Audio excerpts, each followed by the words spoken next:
नमस्कार दोस्तों, कैसे हो आप सब। दोस्तों, हमारी एमपीपीएससी प्रीलिम्स एग्जाम की यूनिट 10 की वीडियो सीरीज के इस वीडियो में हमें चर्चा करनी है मध्य प्रदेश की विशेष पिछड़ी जनजातियों एवं घुमंतू जातियों की। तो चलिए चर्चा को शुरू करते हैं।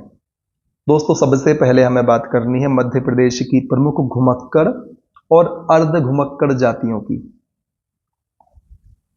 तो दोस्तों, घुमंतू अर्ध घुमंतू समुदाय को उन लोगों के रूप में परिभाषित करते हैं हम जो हर समय एक ही स्थान पर रहने के बजाय एक स्थान से दूसरे स्थान पर चले जाते हैं। मतलब इनका एक निश्चित ठिकाना नहीं होता।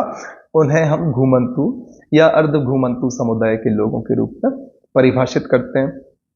अब क्या ध्यान रखना है आपको, मध्य प्रदेश में दोस्तों 30 घुमक्कड़ और अर्ध घुमक्कड़ जनजातियां हैं। इस बिंदु को ध्यान रखना।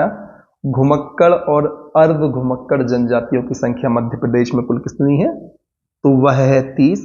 इसके अलावा दोस्तों आपको यह भी याद रखना है कि मध्य प्रदेश में 21 विमुक्त जातियां भी हैं। ठीक है, विस्तार में आगे चल के हम इनकी चर्चा करेंगे। फिलहाल आप इतना ध्यान रखें कि 30 घुमक्कड़ और अर्ध घुमक्कड़ जनजातियां एवं 21 विमुक्त जातियां मध्य प्रदेश में हैं।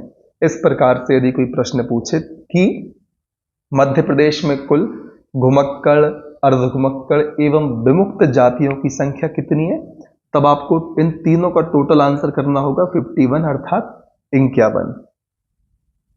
क्लियर है। अब चर्चा करते हैं दोस्तों हम भीखू रामजी दाते आयोग की।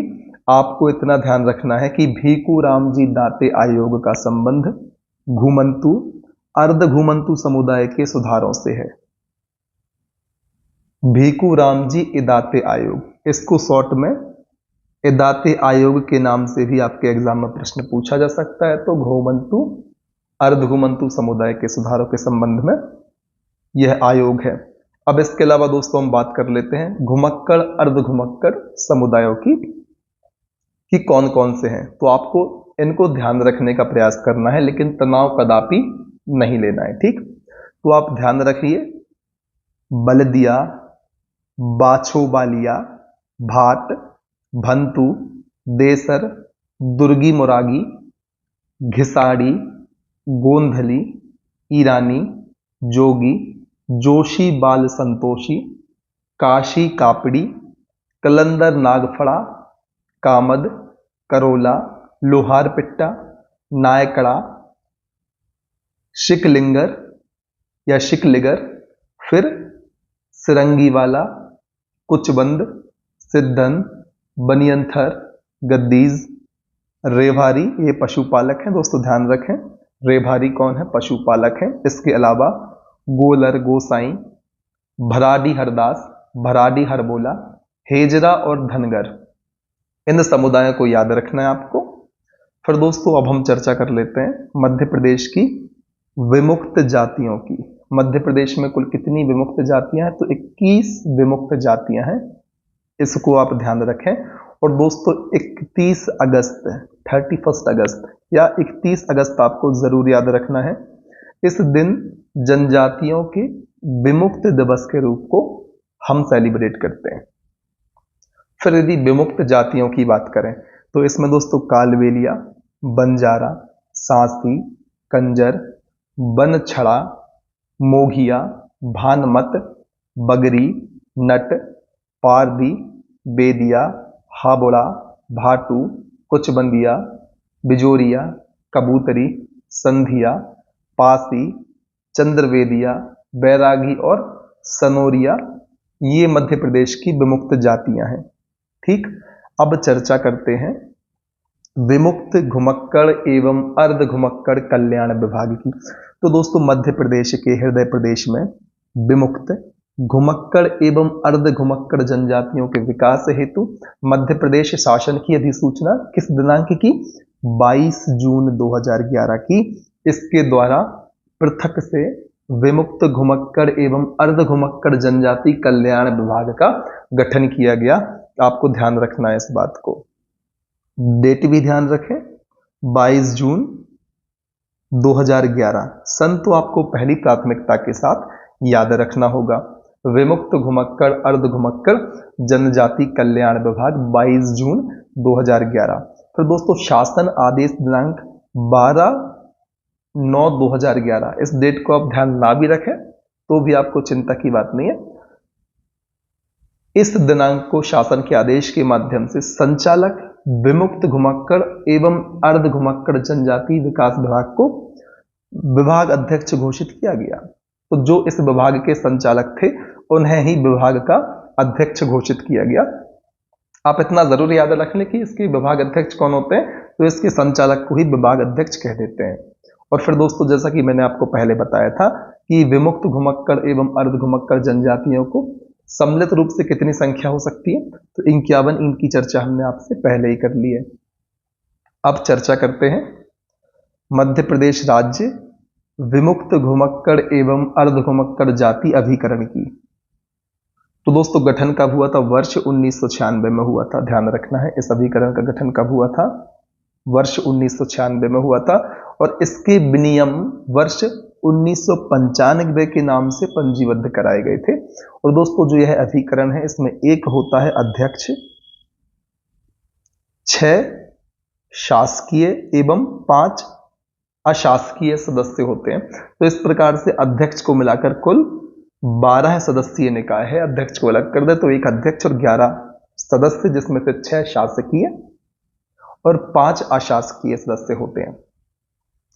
फिर दोस्तों संचालक जो हैं अभिकरण के पदेन सदस्य सचिव होते हैं। इसको ध्यान रखना है, जो इस विभाग के संचालक हैं इस अभिकरण के पदेन सदस्य होते हैं।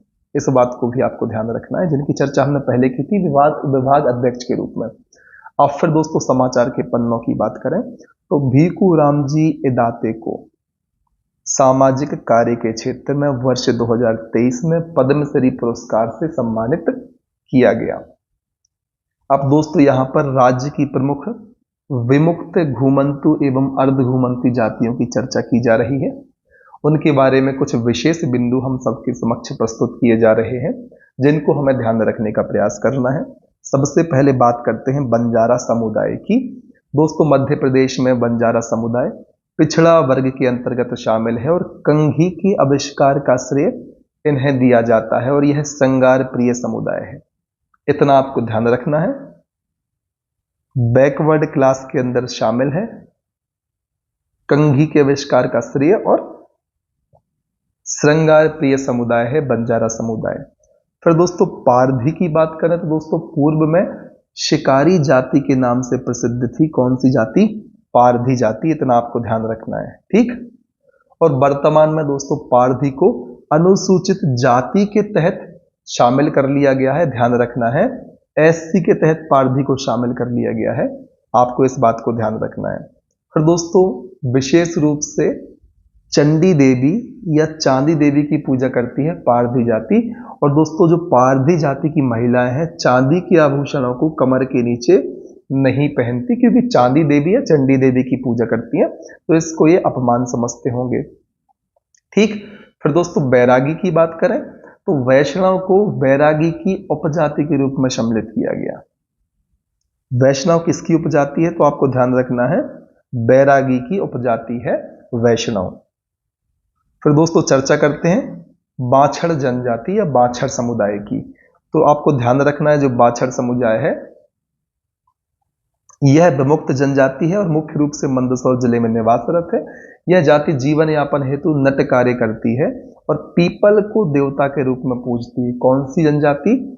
बाछड़ जनजाति एक विमुक्त जनजाति है, इसको ध्यान रखना है। और बैरागी में भी आपको ध्यान रखना है, जो वैष्णव है बैरागी की उपजाति के रूप में शामिल है। फिर चर्चा करते हैं दोस्तों हम कालबेलिया की। दोस्तों राजस्थान के सीमावर्ती क्षेत्र में कम जनसंख्या में निवास करती है कालबेलिया जनजाति, ठीक। उम्मीद है इतनी चीजें आपको एकदम क्लियर होंगी। कालबेलिया कहाँ निवास करती है? तो राजस्थान के सीमावर्ती क्षेत्र में कम जनसंख्या में निवास करती है। कौन सी जनजाति? कालबेलिया जनजाति। और क्या ध्यान रखना है इसके बारे में? इस जाति के वंश के संस्थापक, इस कालबेलिया जाति वंश के संस्थापक कौन है? गुरु कानिफनाथ हैं, इतना भी ध्यान रखें। आपको ध्यान रखना है किनका नाम, कानिफनाथ जी का नाम। ये कौन है, कालवेलिया जाति वंश के संस्थापक हैं। और दोस्तों सर्पदंश का उपचार करने वाले समुदाय के नाम से प्रसिद्ध है कौन सी जाति, कालवेलिया जाति। सर्पदंश आपको ध्यान रखना है, जरूर आपके एग्जाम में प्रश्न बन सकता है। फिर हमें चर्चा करनी है दोस्तों कंजर जाति की या कंजर समुदाय की। तो इसमें दोस्तों आप देखें, इस समुदाय के लोग स्वयं को दिव्य पूर्वज मान गुरु का वंशज मानते हैं। ठीक, किसका वंशज मानते हैं, मान गुरु का वंशज मानते हैं कंजर जाति के लोग स्वयं को। और ये दिव्य पूर्वज के रूप में यहां पर विख्यात है मान गुरु। और दोस्तों कंजर जाति समुदाय की बोली कंजरी और नरसी पारसी कहलाती है, इसको भी आप ध्यान रखें। और दोस्तों इन्हें गिरहा जनजाति भी कहा जाता है। तो किसे गिरहा जनजाति कहते हैं, तो कंजर समुदाय को हम गिरहा जनजाति कहते हैं। खुद को मान गुरु का वंशज समझते हैं और कजरी और नरसी पारसी इनकी बोली है। फिर अब हमें चर्चा करनी है दोस्तों भराडी हरबोला की। दोस्तों निमाड़ में गायन के लिए पहचाने जाते हैं भराडी हरबोला, ध्यान रखना है। इनका प्रमुख वाद्य यंत्र तंबूरा है, इसे श्रवण तुला भी कहा जाता है। ध्यान रखना है, जो भराडी हरबोला हैं निमाड़ में गायन के लिए पहचाने जाते हैं और तंबूरे को ये कहते हैं श्रवण तुला, जो इनका प्रमुख वाद्य यंत्र है। और दोस्तों रियासत काल में हरबोले नगरों में आकर वृक्षों एवं ऊंचे स्थान पर चढ़कर आला खंड का पाठ करते थे, इतना भी आपको ध्यान रख लेना है। उम्मीद है इतनी चीजें आपको एकदम क्रिस्टल क्लियर होंगी। अब हम बात करते हैं लोहारपिट्टा या लोहगडरिया की। तो दोस्तों यह जाति मध्य प्रदेश के पन्ना छतरपुर सागर जिलों में निवासरत है। कौन सी, लोहारपिट्टा या लोहरगडरिया। दोस्तों लोहारपिट्टा जनजाति का प्राचीन काल से प्रमुख व्यवसाय क्या है, तलवार, कटारी, ढाल आदि बनाना, इतना आपको ध्यान रखना है लोहारपिट्टा के बारे में। बुंदेलखंड क्षेत्र मुख्य रूप से पन्ना छतरपुर सागर में निवासरत थे और तलवार, कटारी, ढाल आदि बनाते थे। दोस्तों एग्जाम पास में आने वाला है, आपको रिवीजन पे लगातार फोकस करना है, किसी भी प्रकार का यहां पर आपके लिए लापरवाही नहीं बरतनी है, निरंतर रिवीजन में लगे रहना है। और दोस्तों बात करते हैं कबूतरी या कबूतरा समुदाय की। तो दोस्तों यह मध्य प्रदेश के बुंदेलखंड क्षेत्र के कुछ इलाकों में बसी विमुक्त खानाबदोश जाति है, ध्यान रखना है। कबूतरी या कबूतरा बुंदेलखंड क्षेत्र के कुछ इलाकों में हमें देखने को मिल जाएगी। और इस जाति के लोग गुनिया वीर देवता की पूजा करते हैं। कबूतरी कबूतरा किन की पूजा करते हैं, गुनिया वीर देवता की पूजा करते हैं। फिर धनगर की बात कर लेते हैं दोस्तों। तो दोस्तों जो धनगर समुदाय है घुमंतु चरवाहा जाति है। खंडोबा इस जाति के संरक्षक देव हैं। खंडोबा आपको धनगर से याद रखना है। और दोस्तों सागर जिले में निवासरत है मध्य प्रदेश के। ठीक, फिर बात करते हैं भाट समुदाय की। भाट का अर्थ होता है शस्त्र और शस्त्र का ज्ञान रखने वाला। दोस्तों यह समुदाय मालवा निवाड़ क्षेत्र में मिलता है। भाट जो कि शस्त्र का ज्ञान रखता है और इसका परंपरागत कार्य वंशावली का लेख करना है। भाट जनजाति अपनी वंशावली का लेखन का कार्य करती है। इसके पूर्वज बाणभट्ट और चंद्रवरदाई माने जाते हैं। तो इसको जरूर याद रख लें कि जो भाट जनजाति है इसके पूर्वज बाणभट्ट और चंद्रवरदाई माने जाते हैं। प्रश्न बनेगा कि बाणभट्ट और चंद्रवरदाई निम्न में से किस जाति या किस समुदाय के पूर्वज माने जाते हैं, तो भाट समुदाय के पूर्वज माने जाते हैं। किस क्षेत्र में मिलती है, तो मालवा और निमाड़ क्षेत्र में हमें देखने को मिलती है। उम्मीद है इतनी चीजें आपको एकदम क्लियर होंगी। फिर बात करते हैं रेभारी की। दोस्तों मालवा क्षेत्र में रेबारी या भोपा भी इनको कहा जाता है। रेभारी समुदाय को मालवा क्षेत्र में रवारी या भोपा भी कहा जाता है। प्रमुख व्यवसाय है इनका पशुपालन और इनके प्रमुख देवता गोगा जी हैं। तो रेभारी समुदाय के प्रमुख देवता गोगा जी हैं, ध्यान रखना है। किस जनजाति के प्रमुख देवता गोगा जी हैं, तो आपको ध्यान रखना है रेभारी समुदाय का नाम। प्रमुख व्यवसाय पशुपालन है और रेभारी को दोस्तों भोपा या रवारी भी कहा जाता है, इतना आपको ध्यान रखना है।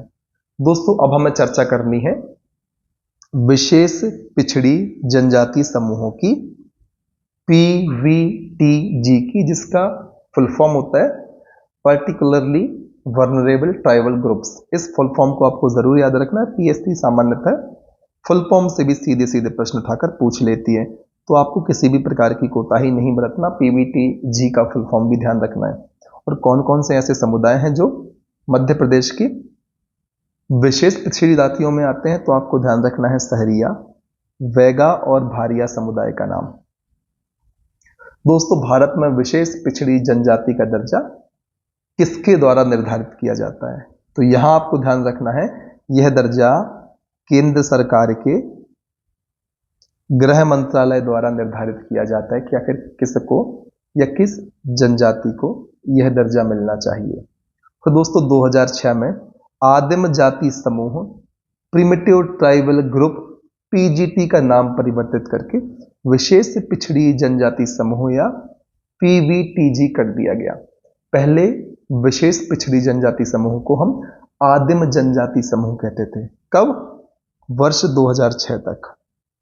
2006 में नाम परिवर्तित किया, आदिम जाति समूह को विशेष पिछड़ी जनजाति समूह कहने लग गए।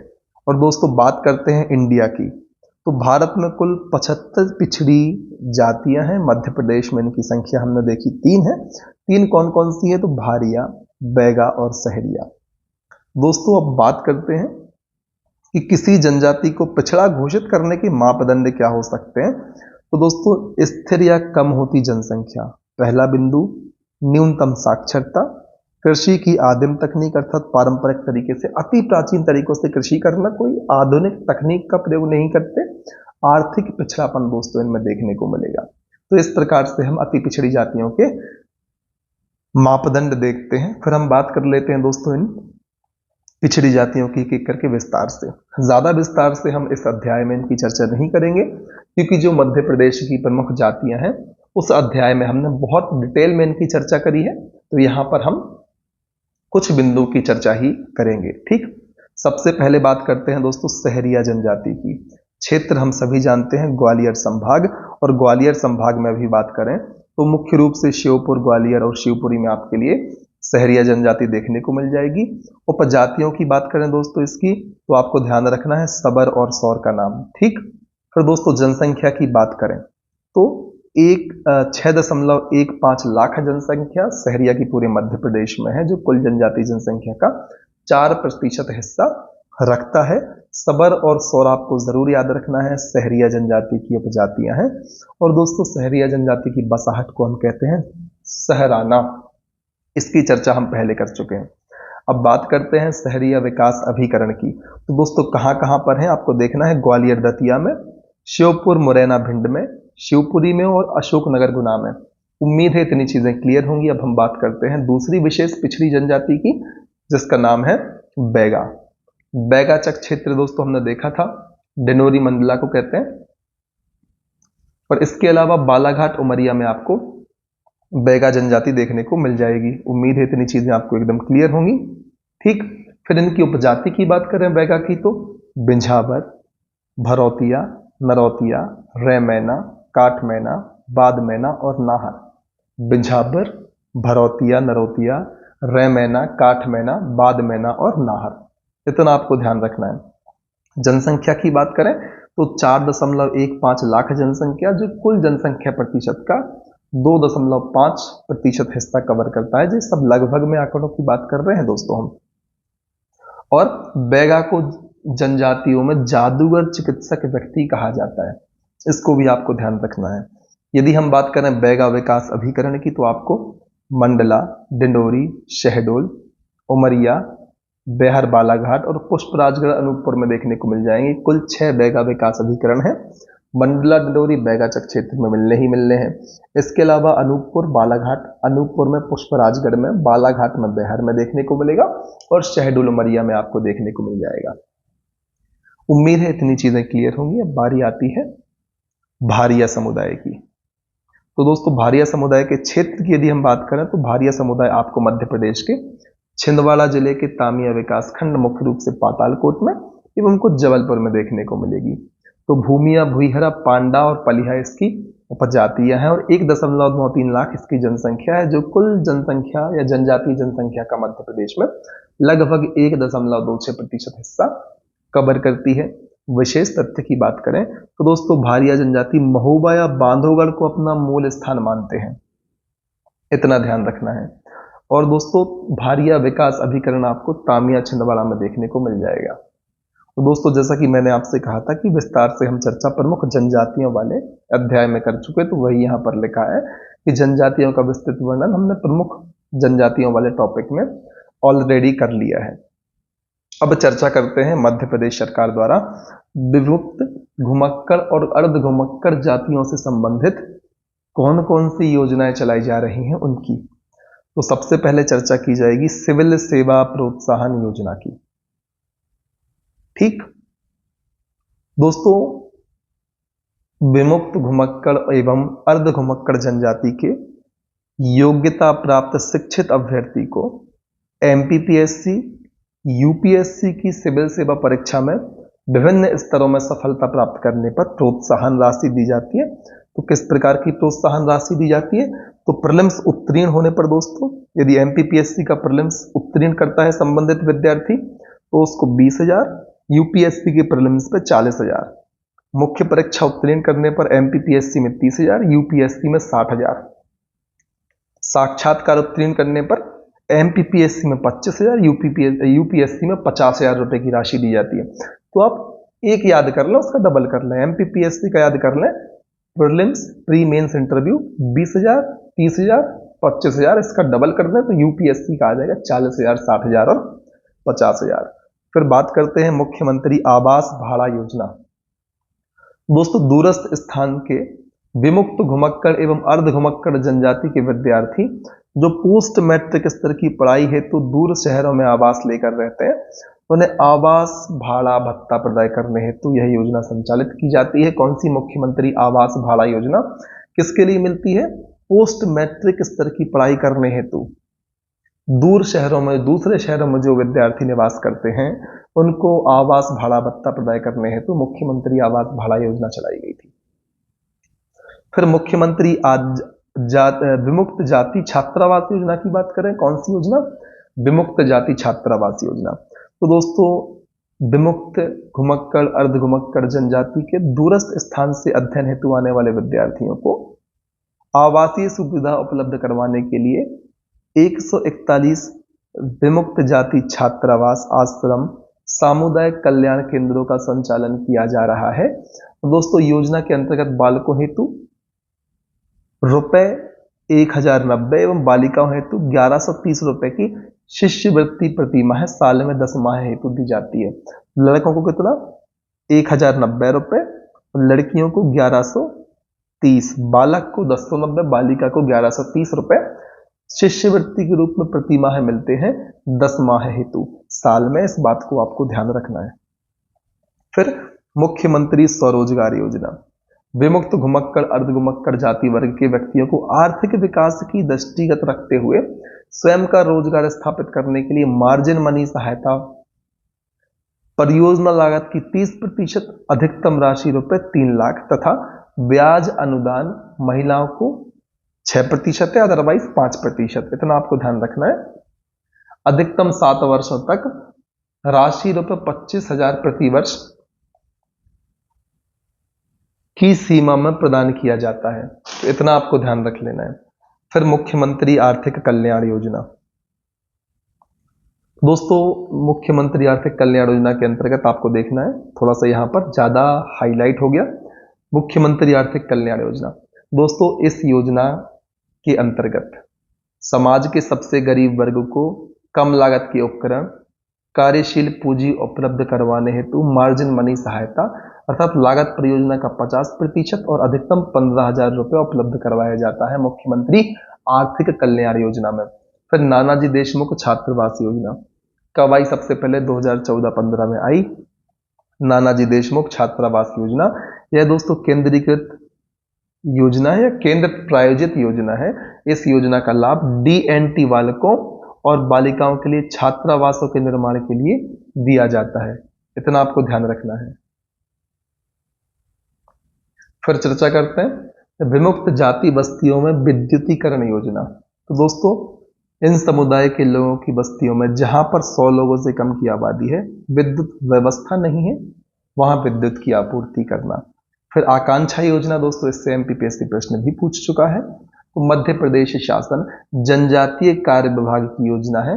इसके अनुसार प्रदेश में अनुसूचित जनजाति वर्ग के विद्यार्थियों को कक्षा 11वीं एवं 12वीं में अध्ययनरत रहते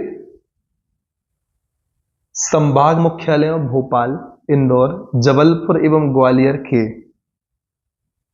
प्रतिष्ठित कोचिंग संस्थानों से राष्ट्रीय प्रवेश परीक्षा जैसे जेईई, नीट, एम्स की तैयारी हेतु कोचिंग दिए जाने का लक्ष्य है आकांक्षा योजना के अंतर्गत। फिर दोस्तों राज्य छात्रवृत्ति योजना, इसमें दोस्तों कक्षा 1 से 10 तक के छात्र छात्राओं को 10 महीने के लिए छात्रवृत्ति प्रदान की जाती है।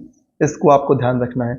कक्षा 1 से 5 तक बालक या छात्र के लिए 150, बालिका या छात्रा के लिए भी 150 रुपए। कक्षा 6 से 8 तक बालक या छात्र के लिए 200, छात्रा या बालिका के लिए 600। 9 से 10 तक दोस्तों छात्र या बालक के लिए 600, बालिका के लिए 1200 रुपए की छात्रवृत्ति प्रदान की जाती है। इतना आपको ध्यान रखना है। उम्मीद है इतनी चीजें आपके लिए एकदम क्लियर होंगी। अब बात करते हैं गोवा प्लान को साकार करने वाले तथ्यों की। तो दोस्तों ध्यान क्या रखना है, भीखूराम जी इदाते आयोग किससे संबंधित है, घुमंतु अर्ध घुमंतु समुदाय के सुधार से संबंधित है। फिर दोस्तों भीखूराम जी इदाते को कब पद्मश्री सम्मान से सम्मानित किया गया, 2023 में, किस क्षेत्र में, सामाजिक क्षेत्र में। और दोस्तों अब बात करनी है विमुक्त घुमक्कड़ अर्ध घुमक्कड़ जनजाति कल्याण विभाग का गठन कब किया गया, तो 22 जून 2011 याद रखना है। और दोस्तों इनके लिए अभिकरण कब गठित किया गया, अर्थात मध्य प्रदेश राज्य विमुक्त घुमक्कड़ एवं अर्ध घुमक्कड़ जाति अभिकरण कब, वर्ष 1996। ध्यान रखना है, कंफ्यूज नहीं होना आपके लिए। विभाग का गठन कब किया गया, विभाग का गठन किया गया 22 जून 2011 को। और अभिकरण का गठन कब किया गया, वर्ष 1996 में। उम्मीद है इतनी चीजें क्लियर होंगी। और 21 अगस्त को दोस्तों हम सभी जानते हैं विमुक्त दिवस के रूप में मनाया जाता है। और मध्य प्रदेश में कुल 21 विमुक्त जातियां और 30 घुमक्कड़ एवं अर्ध घुमक्कड़ जातियां हैं। कुल संख्या कितनी होती है, 51 होती है। दोस्तों बंजारा मध्य प्रदेश में पिछड़ा वर्ग के अंतर्गत आते हैं। दोस्तों तलवार नृत्य और दंडाबेली नृत्य बंजारा जाति से संबंधित है। बंजारा जाति की गांव की बसाहट को हम टंडा कहते हैं। टंडा ध्यान रख लेना क्या है, बंजारा जाति की गांव की बसाहट है। और दोस्तों भराड़ी हरबोल समुदाय को आल्हा गायन में निपुणता प्राप्त है। और 3 पिछड़ी जनजातियों की बात करें मध्य प्रदेश की, तो भारिया, बैगा और सहरिया है। ठीक, फिर भुईहरा, पंडा, भूमिया और पलीहा किसकी उपजातियां हैं, तो भारिया की उपजातियां हैं। दोस्तों भीमसेन भारिया जाति के कृषि देवता हैं। दोस्तों बैगा जनजाति को जादूगर, चिकित्सक और प्रकृति पुत्र भी कहा जाता है। बैगा जनजाति के बारे में ध्यान रखना है, इन्हें जादूगर, चिकित्सक या प्रकृति पुत्र भी कहा जाता है। फिर दोस्तों बूढ़ा देव बैगा जनजाति के प्रमुख देवता हैं। बैगा परंपरा के अनुसार दोस्तों सृष्टि के निर्माता ठाकुर देव है। ठीक, बैगा पुस्तक के लेखक कौन है, वेरियर एल्विन है। अब आपको लग रहा होगा सर इतने सारे गोवा प्लान को साकार करने वाले तथ्य हैं, जनरली प्रश्न के रूप में यहाँ लिखे जाते हैं, लेकिन इनकी चर्चा हमने मेन टॉपिक में नहीं की, तो हम जनजातियों वाले सेक्शन में कर चुके हैं। और दोस्तों यहाँ पर सीधे आपको अलग से फैक्ट फिर से प्रस्तुत कर दिए गए हैं। फिर दोस्तों वैगा पुरुष अपने हाथ के पीछे चंद्रमा का टैटू गुदवाते हैं, इसको भी आपको ध्यान रख लेना है।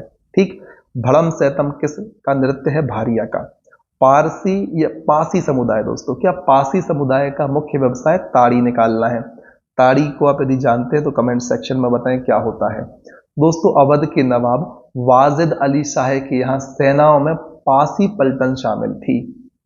वाजिद अली शाह याद रखना है, अवध के नवाब थे, पासी पलटन इनकी सेना में शामिल थी। और दोस्तों पारधी बहेलिया की बोली बागड़ी कहलाती है। और दोस्तों मध्य प्रदेश में पिछड़ा वर्ग के तहत आने वाली कुल जातियां, उपजातियां एवं समूह कितने हैं, ध्यान रखना है 93 हैं। अब आपको एसटी कुल कितने समुदाय हैं और एसटी कितने समूह हैं, इस बात को कमेंट सेक्शन में जरूर बताना है। और दोस्तों मध्य प्रदेश में यदि हम बात करें अल्पसंख्यक कितने समुदाय घोषित हैं, तो आपके लिए ध्यान रखना है कुल 6 समुदाय अल्पसंख्यक घोषित हैं मध्य प्रदेश में, जिसमें मुस्लिम, ईसाई, सिख, बौद्ध, जैन एवं पारसी हैं। दोस्तों इनको इनकी जनसंख्या के बढ़ते हुए क्रम में आपको दर्शाना है कमेंट सेक्शन में। दोस्तों बजट 2024 में जनजातीय क्षेत्रों में 94 सीएम राइज विद्यालय स्वीकृत किए गए हैं। बजट 2024 की बात चल रही है, कितने सीएम राइज स्कूल स्वीकृत किए गए हैं? 94। फिर जनजातीय कार्य विभाग ने छात्रावास में विद्यार्थियों की समस्या के निराकरण के लिए मित्र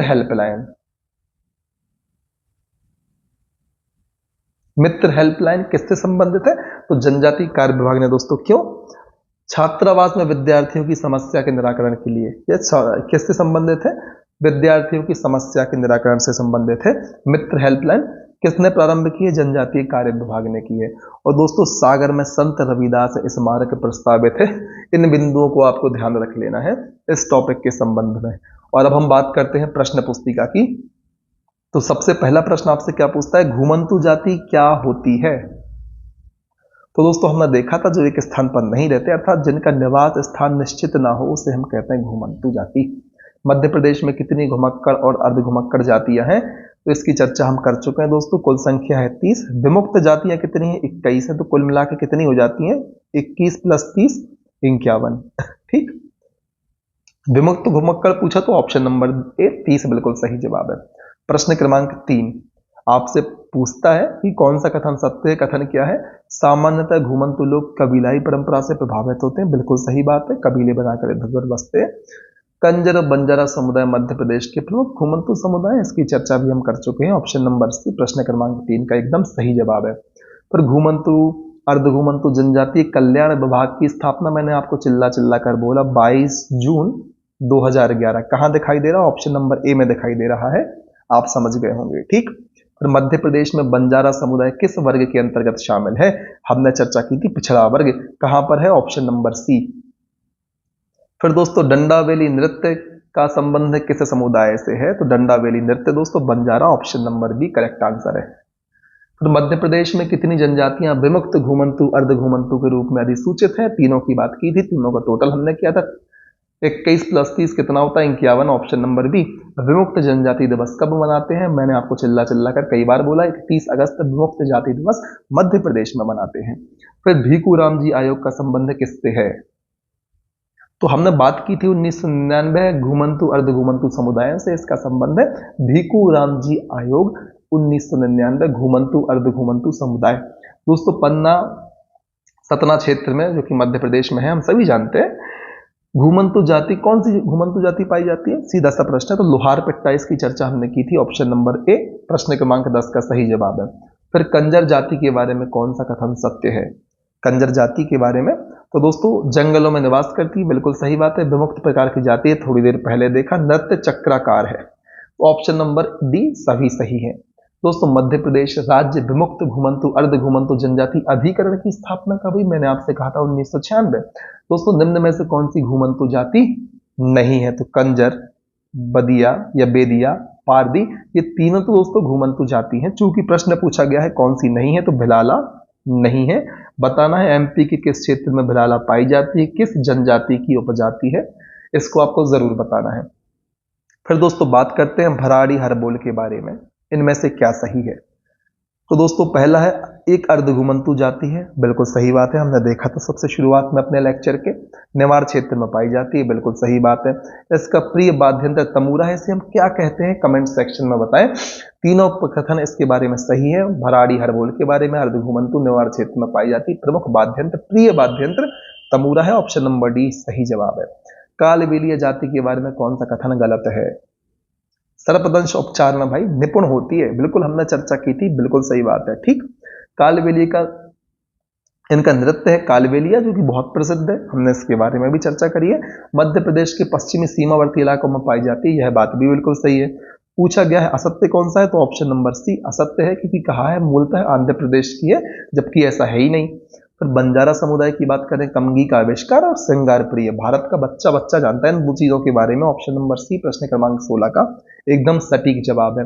फिर दोस्तों बाछड़ा जाति के बारे में क्या सही नहीं है, बाछड़ा जाति की बात की जा रही है, इसमें से क्या सही नहीं है। 4 में 3 कथन बिल्कुल सत्य हैं, जैसे कि मंदसौर अंचल में पाई जाती, बिल्कुल सही बात है। विमुक्त जाति है, बिल्कुल सही है। कंजर की एक उपशाखा, बिल्कुल सही। पूर्वज तमिलनाडु से संबंधित थे, बीच में तमिलनाडु कहां से आ गया, यह गलत है, ऑप्शन नंबर डी। फिर 18 की बात करें दोस्तों, बैगा जनजाति मध्य प्रदेश के किस भाग में रहती है। ये प्रश्न पूछने लायक ही नहीं है दोस्तों, हमने कितनी बार चर्चा कर ली है। बैगा जनजाति दक्षिण पूर्वी क्षेत्र में रहती है। फिर दोस्तों बैगा जनजाति का अगला प्रश्न है, इसकी कौन सी उपजाति नहीं है। इसकी चर्चा भी मैंने पहले भी की है। नरोतिया, भरोतिया, नाहर, रायमैना, काटमैना सब बैगा की उपजातियां है।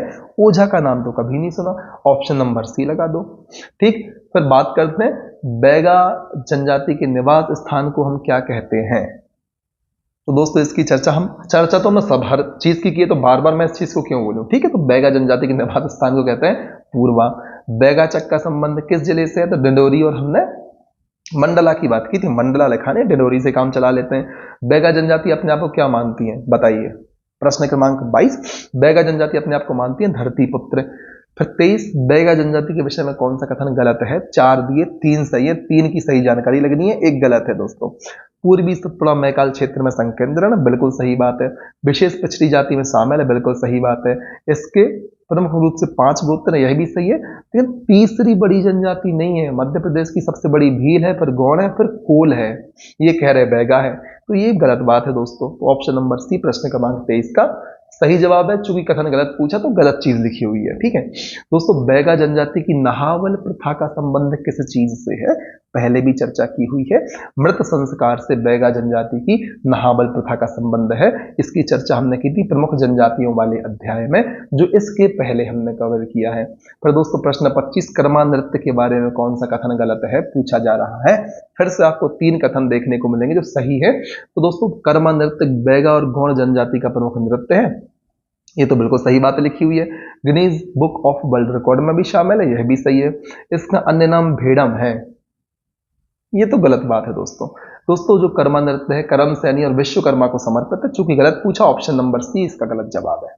ठीक, फिर दोस्तों प्रश्न क्रमांक 26, ऐतरेय ग्रंथ में सहरिया जनजाति को किसका वंशज माना गया है। तो दोस्तों विश्वामित्र का वंशज माना गया है।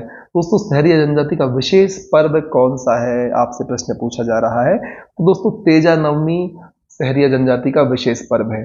फिर बात करते हैं दोस्तों सहरिया जनजाति का प्रिय संबोधन क्या है। भाई साहब ये अपने आप को खुटिया पटेल कहलवाना पसंद करते हैं, तो ऑप्शन नंबर ए इसका सही जवाब है। फिर दोस्तों कौन सा सुमेलित नहीं है, तो आपको ध्यान रखना है सहरिया सामुदायिक रेडियो केंद्र सेसईपुर में है, सहरिया जनजाति संग्रहालय श्योपुर में है, सहरिया का मूल निवास स्थान कोटा में है, और सहरिया विकास प्राधिकरण विदिशा में कहां से हो जाएगा भाई साहब, नॉर्थ में पाई जाती है। ऑप्शन नंबर डी प्रश्न क्रमांक 29 का सही जवाब है। चूंकि गलत पूछा तो गलत कथन है। ठीक है, इतना तो आपको ध्यान से देखना ही देखना है। ठीक है, फिर बात करते हैं सहरिया अपने आप को क्या मानते हैं। भाई सहरिया अपने आप को कहते हैं भीलों का सहोदर। अब सहोदर क्या कहलाता है, इसका अर्थ कमेंट सेक्शन में बता दें। ठीक, तो दोस्तों निम्न में से कौन से नृत्य भारिया जनजाति के नहीं है। तो दोस्तों पूछा जा रहा है कौन से नृत्य भारिया जनजाति के नहीं है। तो दोस्तों भड़म, सैतम, अहरियाई तो हमने देखा है, परधौनी नहीं है। परधौनी किसका है, बैगा का है, इतना ध्यान रखना है। ठीक, पर भारिया जनजाति के कृषि देवता कौन से कहलाते हैं, तो हमने इसकी भी चर्चा की है, भीमसेन भारिया जनजाति की कृषि देवता है। फिर निम्नलिखित तथ्यों पर विचार करके सही विकल्प चुन लो दोस्तों, कौन सा सही है इसमें से। ठीक है, तो भारिया जनजाति का मूल स्थान बांधवगढ़ महोबा है, थोड़ी देर पहले देखा है, और तामिया विकास खंड में पाई जाती है, जबलपुर में भी देखने को मिलती है। तो ऑप्शन नंबर सी दोनों सही है। फिर दोस्तों बात करते हैं अगले प्रश्न की, जो आपसे पूछता है भूमिया, भूयहरा, पंडा, पलिया किसकी उपजातियां हैं। तो अब तो सभी लोग जानने लग गए हैं दोस्तों, ये भारिया की उपजातियां हैं।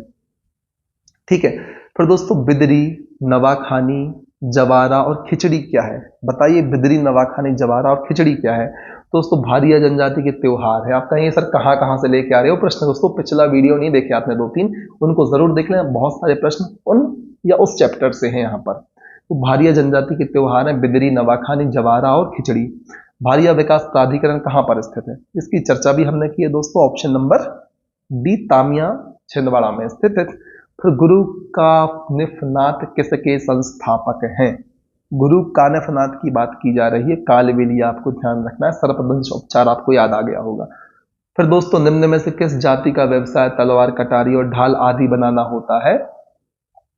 तो हम सभी जानते हैं लोहगढ़िया जनजाति का व्यवसाय है तलवार, कटार, ढाल आदि बनाना। उम्मीद है इतनी चीजें आपको एकदम क्लियर होंगी। अब हमारा अंतिम प्रश्न इस अध्याय का बचता है, जो कि खंडोबा किस जाति के रक्षक देव है? इसकी चर्चा हमने की थी। खंडोबा दोस्तों धनगर जाति के रक्षक देव है, ऑप्शन नंबर डी। उम्मीद है सारी चीजें आपको एकदम क्रिस्टल क्लियर होंगी। इस प्रकार से इस वीडियो के माध्यम से हमने मध्य प्रदेश में विमुक्त घुमक्कड़, अर्ध घुमक्कड़ जनजाति के टॉपिक को भी खत्म किया।